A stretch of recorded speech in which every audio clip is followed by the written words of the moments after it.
So recently ಒಂದು few years back ಒಂದು scam ಆಯಿತು. ಮನೆ ಮಾರಿ ಆಸ್ತಿ ಮಾರಿ 1 ಕೋಟಿಗೆ ಶೇರ್ಸಲ್ಲಿ ಇನ್ವೆಸ್ಟ್ ಮಾಡಿದ್ದಾರೆ. ಲೆಟ್ಸ್ ಸೇ ನಾನು ಸಹ ಒಂದು ಕಂಪ್ನಿಯಲ್ಲಿ ಇನ್ವೆಸ್ಟ್ ಮಾಡಿದ್ದೀನಿ, ಒನ್ ಆಫ್ ದ ಬ್ರೋಕರ್.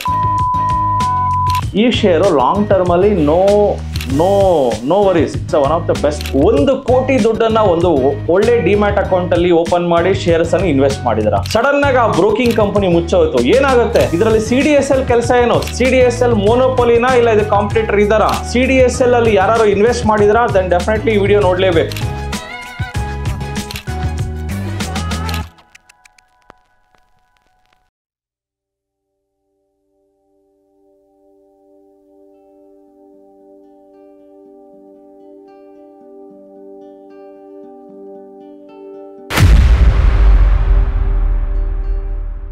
ನಮಸ್ತೆ Karnataka. CDSL that is central depository securities limited.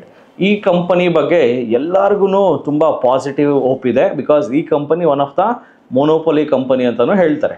But ಮೋನೋಪೊಲಿಗೆ ಈ ಕಾಂಪಿಟೇಷನ್ CDSL ಕಾಂಪಿಟೇಟರ್ NSDL ಇದೆ.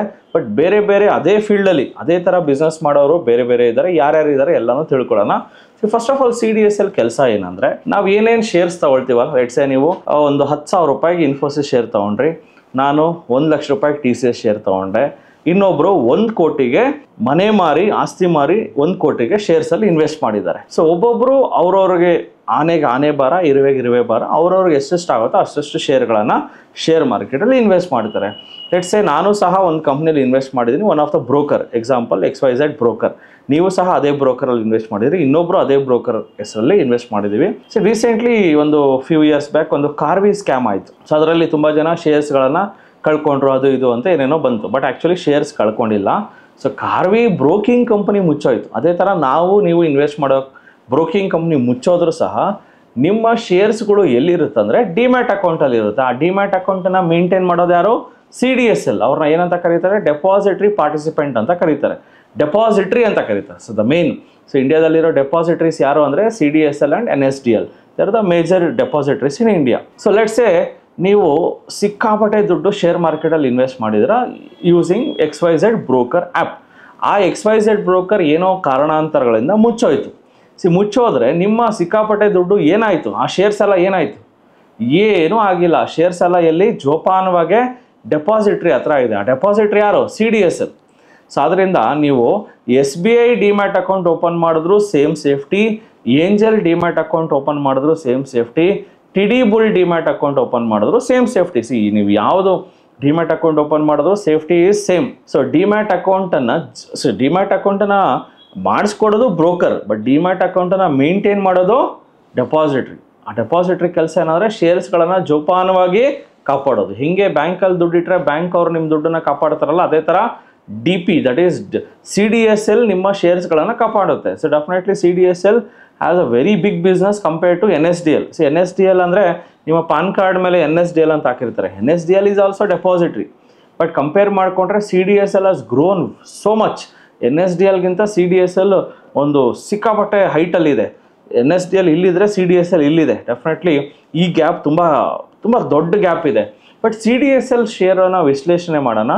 ಈ ಶೇರು ಲಾಂಗ್ ಟರ್ಮಲ್ಲಿ no worries, it's one of the best company, one of the very good investment ಅಂತ ನಾನು ಹೇಳ್ಬೋದು. But short ಟರ್ಮಲ್ಲಿ ಏನಾಗಿದೆ, short ಟರ್ಮಲ್ಲಿ ಏನು ಸಮಸ್ಯೆ ಇದೆ ಅದ್ರ ಬಗ್ಗೆ ತಿಳ್ಕೊಳ್ಳೋಣ ಯೂಸಿಂಗ್ ಫಂಡಮೆಂಟಲ್ ಅನಾಲಿಸಿಸ್.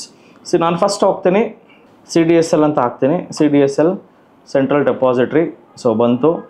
ಈ company PE ratio very expensive ಇದೆ. ಸೊ PE ರೇಷೋ ಎಕ್ಸ್ಪೆನ್ಸಿವ್ ಇದ್ದರೂ ಸಹ ಇದು ಒಳ್ಳೆ ಕಂಪ್ನಿನೇ. ಬಿಕಾಸ್ ಇವರು ಆ ಫೀಲ್ಡಲ್ಲಿ one of the kind of a ಮೊನೋಪೊಲಿ company. CDSL share price 1259 ರೂಪಾಯಿ ಇದೆ. PB ರೇಷೋ ಸ್ವಲ್ಪ ಕಾಸ್ಟ್ಲಿ ಇದೆ. Market cap one of the very good market cap, 26,000 ಕೋಟಿ. It's a mid cap company. So ಜೊತೆಗೆ PE ರೇಷೋ ಎಕ್ಸ್ಪೆನ್ಸಿವ್ ಇದೆ. Pears compare ಮಾಡಿಕೊಂಡ್ರೆ ಏನು ಅಷ್ಟು ಎಕ್ಸ್ಪೆನ್ಸಿವ್ ಇಲ್ಲ. Debt zero debt company, almost ಬರೀ 3 ಕೋಟಿ ಸಾಲ ಇದೆ ಅಷ್ಟೇ. ಅದು very negligible. So ROC excellent ಆಗಿದೆ. ಇಂಡಸ್ಟ್ರಿ PE 51 ಇದೆ, ಇವ್ರದ್ದು PE 49 ಇದೆ. ಸೊ ಡೆಫಿನೆಟ್ಲಿ ಇಂಡಸ್ಟ್ರಿ PEಗಿಂತ ಕಡಿಮೆನೇ ಇದೆ. ಪ್ರೊಮೋಟರ್ ಹೋಲ್ಡಿಂಗ್ 15% ಇದೆ. Peg ratio okay, still it is okay. So CDSL ಅಲ್ಲಿ ನನಗೇನು ಅಂಥ ಸಮಸ್ಯೆ ಕಾಣಿಸ್ತಾ ಇಲ್ಲ, ಫಂಡಮೆಂಟಲಿ ಏನೂ ಸಮಸ್ಯೆ ಕಾಣಿಸ್ತಾ ಇಲ್ಲ. ಬಟ್ ಬ್ರೋಕರ್ಸ್ಗಳು ಏನು ಹೇಳ್ತಾರೆ ನೋಡೋಣ. ಬ್ರೋಕರ್ಸ್ಗಳು ಏನು ಹೇಳ್ತಾರೆ ಅಂತ ಚೆಕ್ ಮಾಡೋದಕ್ಕೆ ಅಲ್ಲಿ just go to Trendlyne ಅನ್ನೋ ವೆಬ್ಸೈಟ್ಗೆ ಹೋಗ್ಬಿಟ್ಟು ನಾನು ಬ್ರೋಕರ್ಸ್ ರಿಪೋರ್ಟ್ ಏನು ಹೇಳುತ್ತೆ ಅಂದರೆ CDSL 1 year target is just 2%. Next 1 year target ಬರೀ 2%. ಅಂದರೆ ಬ್ರೋಕರ್ಸ್ಗೆ ಈ ಶೇರ್ ಮೇಲೆ ಆಸಕ್ತಿನೇ ಇಲ್ಲ. ಏನಕ್ಕಿರ್ಬೋದು ಯೋಚನೆ ಮಾಡಿ. ಬ್ರೋಕರ್ಸ್ಗಳು ದೊಡ್ಡ ದೊಡ್ಡ ಬ್ರೋಕರ್ಸ್ಗಳು ಸಾವಿರಾರು ಕೋಟಿ ದುಡ್ಡು ಖರ್ಚು ಮಾಡಿ ರಿಸರ್ಚ್ ಮಾಡ್ತಾರೆ. ಅವ್ರ ಪ್ರಕಾರ ಈ ಕಂಪನಿ ಹೋಗಲ್ಲ, ಬಟ್ ಜನಗಳ ಪ್ರಕಾರ ಹೋಗುತ್ತೆ ಹಾಕಿ ಅಂತಾರೆ. ಬಟ್ ಜನಗಳಿಗಿಂತ ಒಬ್ಬ ಅನಲಿಸ್ಟ್ ಏನು ಹೇಳ್ತಾನೆ ಅದನ್ನು ಕೇಳಬೇಕಾಗತ್ತೆ. ನನ್ನ ಪ್ರಕಾರ ಇದು ಹೋಗುತ್ತಾ ನೋಡೋಣ, ನಾನು ಯಾವ ಥರ ರಿಸರ್ಚ್ ಮಾಡ್ತೀನಿ ಚೆಕ್ ಮಾಡಿ. CDSL ಕ್ವಾರ್ಟರ್ಲಿ ರಿಸಲ್ಟ್ಸ್ ನೋಡೋಕ್ಕೆ ಹೋದರೆ 78 ಕೋಟಿ, 80 ಕೋಟಿ, 100 ಕೋಟಿ, 120 ಕೋಟಿ, 160 ಕೋಟಿವರೆಗೂ ಹೋಗಿದ್ದು ಸಡನ್ನಾಗಿ 130 ಕೋಟಿ, 100 ಕೋಟಿಗೆ ಬಂದುಬಿಟ್ಟಿದೆ. ಯೋಚನೆ ಮಾಡಿ, ಸೆಪ್ಟೆಂಬರ್ ಕ್ವಾರ್ಟರ್ಲಿ 160 ಕೋಟಿ ಇತ್ತು, ಎಷ್ಟು ನೆಟ್ ಪ್ರಾಫಿಟ್ ಇದು, 100 ಕೋಟಿಗೆ ಬಂದಿದೆ. ಅಂದರೆ ಆಲ್ಮೋಸ್ಟ್ 40-50% ಡ್ರಾಪ್ ಆಗಿದೆ. ಇದಕ್ಕೆ ಕಾರಣ ಏನು? ನೆಟ್ ಪ್ರಾಫಿಟ್ ಡ್ರಾಪ್ ಆಗೋದಕ್ಕೆ ಕಾರಣ ಏನು? ಏನು ಕಾರಣ ಅಂದರೆ ಜನಗಳು ಶೇರ್ಗಳನ್ನು ಕೊಂಡ್ಕೊಳ್ಳೋದು ಮಾರೋದು ಕಡಿಮೆ ಮಾಡಿಬಿಟ್ಟಿದ್ದಾರೆ ನಮ್ಮ ದೇಶದಲ್ಲಿ. ಏನಕ್ಕೆ? ಮಾರ್ಕೆಟ್ ಬಿತ್ತಲ್ಲ, ಸೆಪ್ಟೆಂಬರ್ ತಿಂಗಳಿಂದ ಮಾರ್ಕೆಟ್ ಬೀಳ್ತಾ ಇದೆ. ಜನಗಳು ಶೇರ್ ಕೊಂಡ್ಕೊಳ್ಳೋದು ಕಡಿಮೆ ಮಾಡವ್ರೆ, ಮಾರೋದು ಕಡಿಮೆ ಮಾಡಿದರೆ ಅದರಿಂದ ಲಾಸ್ ಯಾರಿಗಾಗ್ತಾಯಿದೆ? ಲಾಸ್ ಆದರೆ ವ್ಯಾಪಾರ ಕಡಿಮೆ ಯಾರಿಗಾಗ್ತಾಯಿದೆ? CDSLಗೂ ವ್ಯಾಪಾರ ಕಡಿಮೆ, ಈವನ್ ಝರೋದಾ, ಏಂಜಲ್ ಎಲ್ಲ ಬ್ರೋಕರ್ಸ್ಗೂ ಸಹ ವ್ಯಾಪಾರ ಕಡಿಮೆ ಆಗಿದೆ. ಎಂಟೈರ್ ಶೇರ್ ಮಾರ್ಕೆಟ್ ಇಂಡಸ್ಟ್ರಿ ಹಿಂಗಿದ್ದಿದ್ದು ಹಿಂಗಾಗಿದೆ. 30-40% ಶ್ರಿಂಕ್ ಆಗಿದೆ. ಹೆಂಗೆ ಪೇಪರ್ ಇಷ್ಟಪ್ಪ, ಒಂದು ಪೇಪರ್ ಬಾಲು ಇಷ್ಟಪ್ಪ ಇದು ಹಿಂಗಾಗಿದೆ. ಎಂಟೈರ್ ಸ್ಟಾಕ್ ಮಾರ್ಕೆಟ್ ಇಂಡಸ್ಟ್ರಿಗೆ ಹೊಡೆತ ಬಿದ್ದಿದೆ. ಡೆಫಿನೆಟ್ಲಿ CDSLಗೂ ಹೊಡೆತ ಬಿದ್ದಿದೆ. Because CDSL is mainly DP ಶೇರ್ಸ್ಗಳನ್ನು ತೊಗೊಂಡು ಮಾರಿದ್ರೇ ಇದಕ್ಕೆ ವ್ಯಾಪಾರ ಈ ಕಂಪನಿಗೆ. ನೆಕ್ಸ್ಟು ಇದು ಲಾಂಗ್ ಟರ್ಮಲ್ಲಿ ಏನೂ ಸಮಸ್ಯೆ ಇಲ್ಲ. ಲಾಂಗ್ ಟರ್ಮಲ್ಲಿ ನಾನು ಹೇಳ್ತೀನಿ, it's one of the multi bagger stock. Long ಟರ್ಮಲ್ಲಿ ಈ ಶೇರು ಇನ್ನು 10x ಬೆಳೆದ್ರೂ ಆಶ್ಚರ್ಯ ಇಲ್ಲ. ಹಿಂಗೆ ನಮ್ಮ ದೇಶದಲ್ಲಿ ಇನ್ನೂ ಟ್ರೇಡರ್ಸ್ಗಳು ಬರೀ 4% ಇದ್ದಾರೋ, ನಮ್ಮ ದೇಶದಲ್ಲಿ ಟ್ರೇಡರ್ಗಳು 4% ಇದ್ರೆ 40%ಗೆ ಹೋದವಾಗ ಈ ಶೇರನ್ನು 10x ಅಲ್ಲ 20x ಬೆಳೆದಿರ್ತದೆ. ಯೋಚನೆ ಮಾಡಿ. ಲಾಂಗ್ ಟರ್ಮಲ್ಲಿ ಈ ಸ್ಟಾಕಲ್ಲಿ ಏನೂ ಪ್ರಾಬ್ಲಮ್ ಇಲ್ಲ. ಬಟ್ ಶಾರ್ಟ್ ಟರ್ಮಲ್ಲಿ ದೆರ್ ಇಸ್ ಅ ಪೇನ್. ಏನೋ ಜನ ಟ್ರೇಡಿಂಗ್ ಮಾಡ್ತಾ ಇಲ್ಲ ಅಂದರೆ ಇನ್ಕಮ್ ಬರ್ತಾ ಇಲ್ಲ ಇವ್ರಿಗೆ. ಯಾರಿಗೆ? ಝರೋದಾಗೂ ಬರ್ತಾ ಇಲ್ಲ, CDSLಗೂ ಬರ್ತಾ ಇಲ್ಲ. ಆದ್ದರಿಂದ ಈ ಶೇರು ಸದ್ಯಕ್ಕಂತೂ ಮೇಲಕ್ಕೆ ಹೋಗಲ್ಲ. ಬೇಜಾರಾಗ್ಬೋದು ನಿಮಗೆ, ಬಟ್ ಇಟ್ಸ್ ಅ ರಿಯಾಲಿಟಿ. ಹೋಗಲ್ಲ ಸದ್ಯಕ್ಕಂತೂ CDSL ಮೇಲಕ್ಕೆ ಹೋಗಲ್ಲ. ಪೇಷನ್ಸಾಗಿ ವೆಯ್ಟ್ ಮಾಡಿ ಅಷ್ಟೇ. ಇದು ನೆಟ್ ಪ್ರಾಫಿಟ್ಟು ನೋಡಿ, ಕ್ವಾರ್ಟರ್ ಆನ್ ಕ್ವಾರ್ಟರ್ ನೋಡಿ, but year on year profit improve ಆಗ್ತಾಯಿದೆ. This is one very good sign. Year on year profit improve ಆಗ್ತಾಯಿದೆ, quarter on quarter profit decrease ಆಗ್ತಾಯಿದೆ. ಒಂದು 2-3 ಕ್ವಾರ್ಟ್ರು ಈ ಪೇನ್ ಇದ್ದೇ ಇರುತ್ತೆ. ಮೇ ಬಿ ಇನ್ನೊಂದು 3 months ಆರ್ 6 months ಈ ಪೇನ್ ಇರುತ್ತೆ. ಅದಾದಮೇಲೆ ಯಾವಾಗ ಜನಗಳು ಟ್ರೇಡಿಂಗ್ ಎಲ್ಲಿ ಹೋಗ್ತಾರೆ, ಜನಗಳಲ್ಲಿ ಟ್ರೇಡಿಂಗ್ ಮಾಡೋಕ್ಕೆ ಬಂದೇ ಬರ್ತಾರೆ, ಇನ್ವೆಸ್ಟ್ ಮಾಡೋಕ್ಕೆ ಬಂದೇ ಬರ್ತಾರೆ. ಅವಾಗ ಮತ್ತೆ ಪ್ರಾಫಿಟ್ ಇಂಪ್ರೂವ್ ಆಗುತ್ತೆ. ಡೆಫಿನೆಟ್ಲಿ ಈ ಕಂಪನಿ ಬೆಳೆಯುತ್ತೆ. ನೆಕ್ಸ್ಟ್ ಕಾಂಪಿಟೇಟರ್ ಬಗ್ಗೆ ಚೆಕ್ ಮಾಡೋಕ್ಕೆ ಹೋದವಾಗ ಕಾಂಪಿಟೇಟರ್ ಯಾರ್ಯಾರಿದ್ದಾರೆ ಅಂದರೆ ಕ್ಲೋಸ್ಲಿ BSE ಇದೆ, ಮಲ್ಟಿ ಕಮೋಡಿಟಿ ಎಕ್ಸ್ಚೇಂಜ್ ಇದೆ, ಆ್ಯಂಡ್ ಕ್ಯಾಮ್ಸ್ ಇದೆ. ಹೈಯೆಸ್ಟ್ ಇಂಡಿಯನ್ ಎನರ್ಜಿ ಎಕ್ಸ್ಚೇಂಜ್ ಇದೆ. ಕ್ಯಾಮ್ಸ್ ಬಗ್ಗೆ ಸ್ವಲ್ಪ ಸ್ಟಡಿ ಮಾಡೋಣ, BSE ಬಗ್ಗೆ ಸ್ಟಡಿ ಮಾಡೋಣ. BSE is one of the very good company. BSE ನೀವು ನೋಡಿದಂಗೆ ಸಿಕ್ಕಾಪಟ್ಟೆ ಮೇಲಕ್ಕೆ ಹೋಗಿದೆ. ಈ company profit quarter on quarter improve ಆಗ್ತಾನೇ ಇದೆ. ಅದರಿಂದ ಈ ಶೇರಲ್ಲಿ ಸಿಕ್ಕಾಪಟ್ಟೆ ಮೂವ್ಮೆಂಟ್ ಬಂದಿದೆ. ನೀವು ನೋಡ್ಬೋದು BSE ಶೇರಲ್ಲಿ ಸಿಕ್ಕಾಪಟ್ಟೆ ಮೂವ್ಮೆಂಟ್ ಬರೋದಕ್ಕೆ ಕಾರಣ ಇಲ್ಲಿ BSE ಅವರು ಈ ಟ್ರೇಡಿಂಗನ್ನು ಲಾಂಚ್ ಮಾಡಿದ್ರು. ಯಾವ ಟ್ರೇಡಿಂಗನ್ನು? They started futures and options. BSEಯಲ್ಲಿ ಫ್ಯೂಚರ್ಸ್ ಆ್ಯಂಡ್ ಆಪ್ಷನ್ಸೇ ಇರಲಿಲ್ಲ. ದೇ ಆಲ್ಸೋ ಸ್ಟಾರ್ಟೆಡ್ ಸೆನ್ಸೆಕ್ಸ್ ಟ್ರೇಡಿಂಗ್ನ ಲಾಂಚ್ ಮಾಡಿದ್ರು. ಇನ್ನು ಸ್ಟಾಕ್ಸಲ್ಲಿ ಇನ್ನೂ ಲಾಂಚ್ ಮಾಡಿಲ್ಲ, ಬಟ್ ಇಂಡೆಕ್ಸ್ ವೈಸ್ ಅಂತೂ ಲಾಂಚ್ ಮಾಡಿದರೆ ಅದರಿಂದ ಅವ್ರ ಇನ್ಕಮ್ ಜಾಸ್ತಿ ಆಗಿದೆ. ಅದಕ್ಕೆ ಈ BSE ಶೇರು ಜೂನ್ 2024ರಲ್ಲಿ 2600 ಇದ್ದಿದ್ದು ಇವತ್ತು ಆಲ್ಮೋಸ್ಟ್ 6800. ನಾವು ಸೆನ್ಸೆಕ್ಸ್ ಟ್ರೇಡಿಂಗ್ ಬಂತು ಅಂತ ಸೆನ್ಸೆಕ್ಸ್ ಟ್ರೇಡಿಂಗ್ ಮಾಡೋಕ್ಕೆ ಹೋಗ್ತಾ ಇದ್ದೀವಿ ಹೊರತು ಸೆನ್ಸೆಕ್ಸ್ ಟ್ರೇಡಿಂಗ್ ಲಾಂಚ್ ಮಾಡಿದ ಯಾರು? BSE. ಆ BSE ಶೇರಲ್ಲಿ ದುಡ್ಡು ಹಾಕಬೇಕಂತ ನಮ್ಗೆ ಗೊತ್ತಿರಲಿಲ್ಲ, ಬಟ್ ಇವಾಗ ಗೊತ್ತಾಗಿದೆ. ಬಟ್ ಮುಂದಿನ ದಿನಗಳಲ್ಲಿ ಸೆನ್ಸೆಕ್ಸ್ ಟ್ರೇಡಿಂಗ್ ಹೆಂಗೆ ಇನ್ನೂ ಪಿಕಪ್ ಆಗುತ್ತಾ, ನಂಬರ್ ಆಫ್ ಟ್ರೇಡರ್ಸ್ ಇಂಪ್ರೂವ್ ಆಗ್ತಾರೆ, ಅದರ ಮೇಲೆ ಈ ಭವಿಷ್ಯ ನಿಂತಿದೆ. ಬಟ್ ಓವರಾಲ್ BSEಗಂತೂ ಒಳ್ಳೆ ಲಾಭಾಂಶ ಬರ್ತಾ ಇದೆ. ಅದರಿಂದ ಅದರ ಇಂಪ್ಯಾಕ್ಟು ಶೇರ್ ಪ್ರೈಸ್ ಮೇಲೆ ಬಂದಿದೆ. ಬಟ್ ಲಾಂಗ್ ಟರ್ಮಲ್ಲಿ BSE ಶೇರಿನ ಭವಿಷ್ಯ ಹೇಗಿದೆ ನನಗಂತೂ ಕ್ಲಾರಿಟಿ ಇಲ್ಲ. ಬಿಕಾಸ್ ನನಗೆ ಸೆನ್ಸೆಕ್ಸ್ ಟ್ರೇಡಿಂಗಿಂತ ನಿಫ್ಟಿ ಟ್ರೇಡಿಂಗೇ ನನಗೆ ಒನ್ ಆಫ್ ದ ಬೆಸ್ಟ್ ಅಂತ ಹೇಳ್ಬೋದು. ದ ಮೇನ್ ಪ್ರಾಬ್ಲಮ್ ಏನಾಯಿತು ಅಂದರೆ NSE BSE ಮಧ್ಯೆ ಫೈಟ್ ಸ್ಟಾರ್ಟ್ ಆಯಿತು. BSE ಅವರು ವೀಕ್ಲಿ ಎಕ್ಸ್ಪೈರಿನ ಶುಕ್ರವಾರ ಇಟ್ಟವಾಗ NSE ಅವರು ಗುರುವಾರ ಇಟ್ಟವಾಗ ಇವರು ಅಗೇನ್ ಮಂಗಳವಾರ ಇದಿಡಬೇಕು, ಬುಧವಾರ ಇದಿಡಬೇಕು, ಫಿನ್ ನಿಫ್ಟಿ ಇಡಬೇಕು, ಈ ಥರ ಎಲ್ಲ ಕ್ಲಾಶಸ್ ಬಂದವಾಗ so there was huge clashes between NSE and BSE. NSEನೇ ಮೊನೋಪೊಲಿ ಆಗಬೇಕಂತ NSEಗೆ ಆಸೆ, BSEಗೆ ಅವರು ನಾವು ಒಂದು ಸ್ವಲ್ಪ ರೀಗೇನ್ ಮಾಡಬೇಕು, ಒಂದು ಪೊಸಿಷನ್ ಬರಬೇಕು, ಒಂದು ಅಟ್ಲೀಸ್ಟ್ ಹ್ಯೂಜ್ ಗ್ಯಾಪ್ ಇದೆ. ನಮ್ಮ ದೇಶದಲ್ಲಿ NSEಯಲ್ಲಿ ಟ್ರೇಡಿಂಗ್ ಮಾಡೋರು ಇಷ್ಟು ಜನ ಇದ್ದರೆ BSEಯಲ್ಲಿ ಟ್ರೇಡ್ ಮಾಡೋರು ಇಲ್ಲಿದ್ದಾರೆ, ನೆಲಮಟ್ಟದಲ್ಲಿದ್ದಾರೆ. ಸೊ BSEಗೂ ಅಟ್ಲೀಸ್ಟ್ ಇಲ್ಲಿಗಾದ್ರೂ ಬರಬೇಕಂತ ಆಸೆ ಇದೆ. ಸೊ ಅದನ್ನು ಸೆಬಿ ಏನು ಮಾಡ್ತು, ಸೊ ನಿಮ್ಮಿಬ್ಬರು ಜಗಳ ಸಾಕು ಅಂತ ಹೇಳಿ ಸೆಬಿ ಒಂದು ರೂಲ್ಸನ್ನು ತಂದಿದೆ. ಸೊ ಆ್ಯಸ್ ಯೂಶುವಲ್ ಇವಾಗ ಏನು ಎಕ್ಸ್ಪೈರಿ ನಡೀತಾ ಇದೆಯಲ್ಲ, ಸೊ ಇವ್ರೇನು ಮಾಡೋಕ್ಕೆ ಹೊರಟಿದ್ರು, ಸೋಮವಾರ ಎಕ್ಸ್ಪೈರಿ ಮಾಡೋಕ್ಕೆ ಹೊರಟಿದ್ರು ಯಾರು, NSE ಅವರು. ಸೊ ಅದನ್ನು ಸೆಬಿ ಒಪ್ಪಲಿಲ್ಲ. Again the expiry is on Thursday it self. So at least ಇವ್ರ ಉದ್ದೇಶ ಏನಂದರೆ BSEಯಲ್ಲಿ ಟ್ರೇಡಿಂಗ್ ಮಾಡೋದು ನಿಲ್ಲಿಸ್ಬೇಕು, ಇವರ ಉದ್ದೇಶ NSE ಅವ್ರದ್ದು. ಬಟ್ ಇದು ಸೆಬಿಗೆ ಇಷ್ಟ ಆಗಲಿಲ್ಲ. ಸೆಬಿ ಇಂಟರ್ವೆನ್ ಆ್ಯಂಡ್ ಸೊ NSE ಮಾಡ್ತಾ ಇರೋವಂಥ ತುಂಬ ಅಗ್ರೆಸಿವ್ ಮೂವ್ಸ್ಗಳನ್ನು ನಿಲ್ಲಿಸಿದೆ. BSEಗೆ ಒಂದು ಆಪರ್ಚುನಿಟಿ ಕೊಟ್ಟಿದೆ. ಅದು ಆದಮೇಲೆ ನೋಡಿ ಸಿಕ್ಕಾಬಟ್ಟೆ ಮೂಮೆಂಟ್ ಆಯಿತು. ಯಾವಾಗ ಸೆಬಿ ಹೇಳ್ತಲ್ಲ, ಸೆಬಿ ಏನು ಹೇಳ್ತೋ, whatever this exchange, so NSE exchange ಸೋಮವಾರ ಎಕ್ಸ್ಪೈರಿ ಮಾಡ್ತೀನಿ ಅಂತ ಹೇಳೋದನ್ನು ಸೆಬಿ ಅದನ್ನು ತಳ್ಳ ಹಾಕ್ಬಿಡ್ತು. ಸೊ ಇದೆಲ್ಲ ನೀವು ಹೇಳ್ದಂಗೆಲ್ಲ ನಾವು ಕೇಳಲ್ಲ ಅಂತ. ಅದಾದಮೇಲೆ BSE ಸ್ಟಾಕು ತುಂಬ ಚೆನ್ನಾಗಿ ಇಂಪ್ರೂವ್ಮೆಂಟ್ ಆಗಿ ಮೇಲಕ್ಕೆ ಹೋಗ್ತಾ ಇದೆ. ಸೊ ಮುಂದಿನ ದಿನಗಳಲ್ಲಿ BSE ಭವಿಷ್ಯ there is no much clarity, but NSE ಭವಿಷ್ಯ ಅಂತೂ ತುಂಬ ಚೆನ್ನಾಗಿದೆ. NSE ಇನ್ನೂ ಮೇಲಕ್ಕೆ ಹೋಗುತ್ತೆ. NSE ಇನ್ನೂ ಲಿಸ್ಟ್ ಆಗಿಲ್ಲ.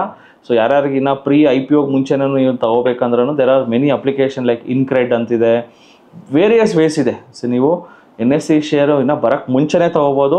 ವೇರಿಯಸ್ ಆನ್ಲೈನಲ್ಲಿ ಪ್ಲ್ಯಾಟ್ಫಾರ್ಮ್ಸ್ ಇದೆ. ಒಂದು ಟ್ರಸ್ಟ್ ವರ್ತಿ ಪ್ಲ್ಯಾಟ್ಫಾರ್ಮ್ ನಾನು ಇನ್ವೆಸ್ಟ್ ಮಾಡಿರೋದ್ರಿಂದ ಇನ್ಕ್ರೆಡ್. ಸೊ ಅನ್ನೋ ಅಪ್ಲಿಕೇಶನಲ್ಲಿ ನಾನು ಅಕೌಂಟನ್ನು ಓಪನ್ ಮಾಡಿ KYC ಮಾಡಿ ಅಲ್ಲಿ ನಾನು NSE ಶೇರ್ಸಲ್ಲಿ already invest ಮಾಡಿಬಿಟ್ಟಿದ್ದೀನಿ.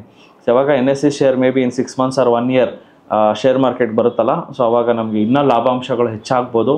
NSE is one of the true legend ಅಂತ ಹೇಳ್ಬೋದು, one of the monopoly company. So BSEನ ಮೊನೋಪೊಲಿ ಇರಬಾರ್ದು ಅಂತಲೇ BSEನ ಇಂಪ್ರೂವ್ ಮಾಡೋಕ್ಕೆ ಟ್ರೈ ಮಾಡ್ತಾರೆ ಮುಂದಿನ ದಿನಗಳಲ್ಲಿ. So definitely so far BSE is doing excellently well. BSE share ಹೋಗೋದಕ್ಕೆ ಕಾರಣ ಅವ್ರ ಪ್ರಾಫಿಟ್ ಅಷ್ಟು ಚೆನ್ನಾಗಿದೆ. ನೆಕ್ಸ್ಟ್ ಕ್ಯಾಮ್ಸ್ ಅನ್ನೋ ಕಂಪನಿ ಬಗ್ಗೆ ಸ್ವಲ್ಪ ಸ್ಟಡಿ ಮಾಡೋಣ. ಸೊ ಕ್ಯಾಮ್ಸ್ ಅನ್ನೋ ಕಂಪನಿದು ಪ್ರಾಫಿಟ್ಸ್ ನೋಡ್ಕೊಂಡು ಬರೋಣ. ಸೊ ಕ್ಯಾಮ್ಸ್ ಅನ್ನೋ ಕಂಪ್ನಿ ನೆಟ್ ಪ್ರಾಫಿಟ್ಟು ಇವೊಂದು ಮಾರ್ಕೆಟಲ್ಲಿ ಅಷ್ಟೊಂದು ಬಿಸ್ನೆಸ್ ಇಲ್ಲ ಅಂದರೂ ಸಹ ಕ್ಯಾಮ್ಸ್ ಪ್ರಾಫಿಟ್ ಏನೂ ಅಷ್ಟೊಂದು ಅಫೆಕ್ಟ್ ಆಗಿಲ್ಲ. ಸೊ 100 ಕೋಟಿ 115 ಕೋಟಿ ಇದೆ, 106 ಕೋಟಿಯಲ್ಲಿದೆ. ಸೊ ಏನು ಅಷ್ಟು ಅಫೆಕ್ಟ್ ಆಗಿಲ್ಲ. ಅದರಿಂದ CAMS is doing better than CDSL. So at present ನೀವೇನಾದ್ರು ಶೇರ್ ಮಾರ್ಕೆಟಲ್ಲಿ ಹೂಡಿಕೆ ಮಾಡ್ತಾಯಿದ್ದೀನಿ, ನಾನು CDSL ಇನ್ವೆಸ್ಟ್ ಮಾಡ್ತೀನಿ ಅಂದರೆ ನೆಕ್ಸ್ಟ್ ಅಟ್ಲೀಸ್ಟ್ ಒಂದು 4-5 months, ನೆಕ್ಸ್ಟ್ 6 monthsಗಂತೂ ಸೊ CDSLಗಿಂತ ಕ್ಯಾಮ್ಸ್ ಅನ್ನೋ ಕಂಪನಿ ತುಂಬ ಚೆನ್ನಾಗಿದೆ. ಸೊ ಅರ್ಥ ಮಾಡ್ಕೊಳ್ಳಿ, CAMS is doing better than CDSL. Yes, it's a real fact. Next ಇನ್ನೊಂದು IEX ಅನ್ನೋ ಕಂಪನಿ ಇದೆ. IEX ಸೊ ಇದು ಇಂಡಿಯನ್ ಎನರ್ಜಿ ಎಕ್ಸ್ಚೇಂಜ್. ಸೊ ಇದು ಸ್ಟಾಕ್ ಎಕ್ಸ್ಚೇಂಜ್ ಅಲ್ಲ, ಇದು ಇಂಡಿಯನ್ ಎನರ್ಜಿ ಎಕ್ಸ್ಚೇಂಜ್. ಇದೊಂದು ಎಕ್ಸ್ಚೇಂಜ್ ಮೀಡಿಯೇಟರ್ ಅಂತ ಹೇಳ್ಬೋದು. ಈ ಕಂಪನಿ ಪ್ರಾಫಿಟ್ ಏನಾಗ್ತಾಯಿದೆ ನೋಡೋಣ. ಈ ಕಂಪನಿಯ ಪ್ರಾಫಿಟ್ಟು ಸಹ ನಿಧಾನಕ್ಕೆ ಇಂಪ್ರೂವ್ಮೆಂಟ್ ಆಗ್ತಾ ಇದೆ. So definitely operating net profit ಸಹ ಇಯರ್ ಆನ್ ಇಯರ್ ಇಂಪ್ರೂವ್ ಆಗ್ತಾ ಇದೆ. ಡೆಫಿನೆಟ್ಲಿ IEX ಮುಂದಿನ ದಿನಗಳಲ್ಲಿ, ಸೊ ಇದೇನು ಶೇರ್ ಪ್ರೈಸ್ ಇಲ್ಲಿ ನೋಡ್ತಾ ಇದ್ದೀರಲ್ಲ, ಈ ಶೇರ್ ಪ್ರೈಸು ಮುಂದಕ್ಕೆ ಇನ್ನೂ ಮೇಲಕ್ಕೆ ಹೋಗೋ ಚಾನ್ಸಸ್ ತುಂಬ ಅಂದರೆ ತುಂಬ ಇದೆ. ಸೊ IEX ಅನ್ನೋ ಕಂಪನಿ ಪ್ರಾಫಿಟ್ ನಿಧಾನಕ್ಕೆ ಇಂಪ್ರೂವ್ ಆಗ್ತಾ ಇದೆ. So definitely quarter on quarter profit improve ಆಗ್ತಾ ಇದೆ.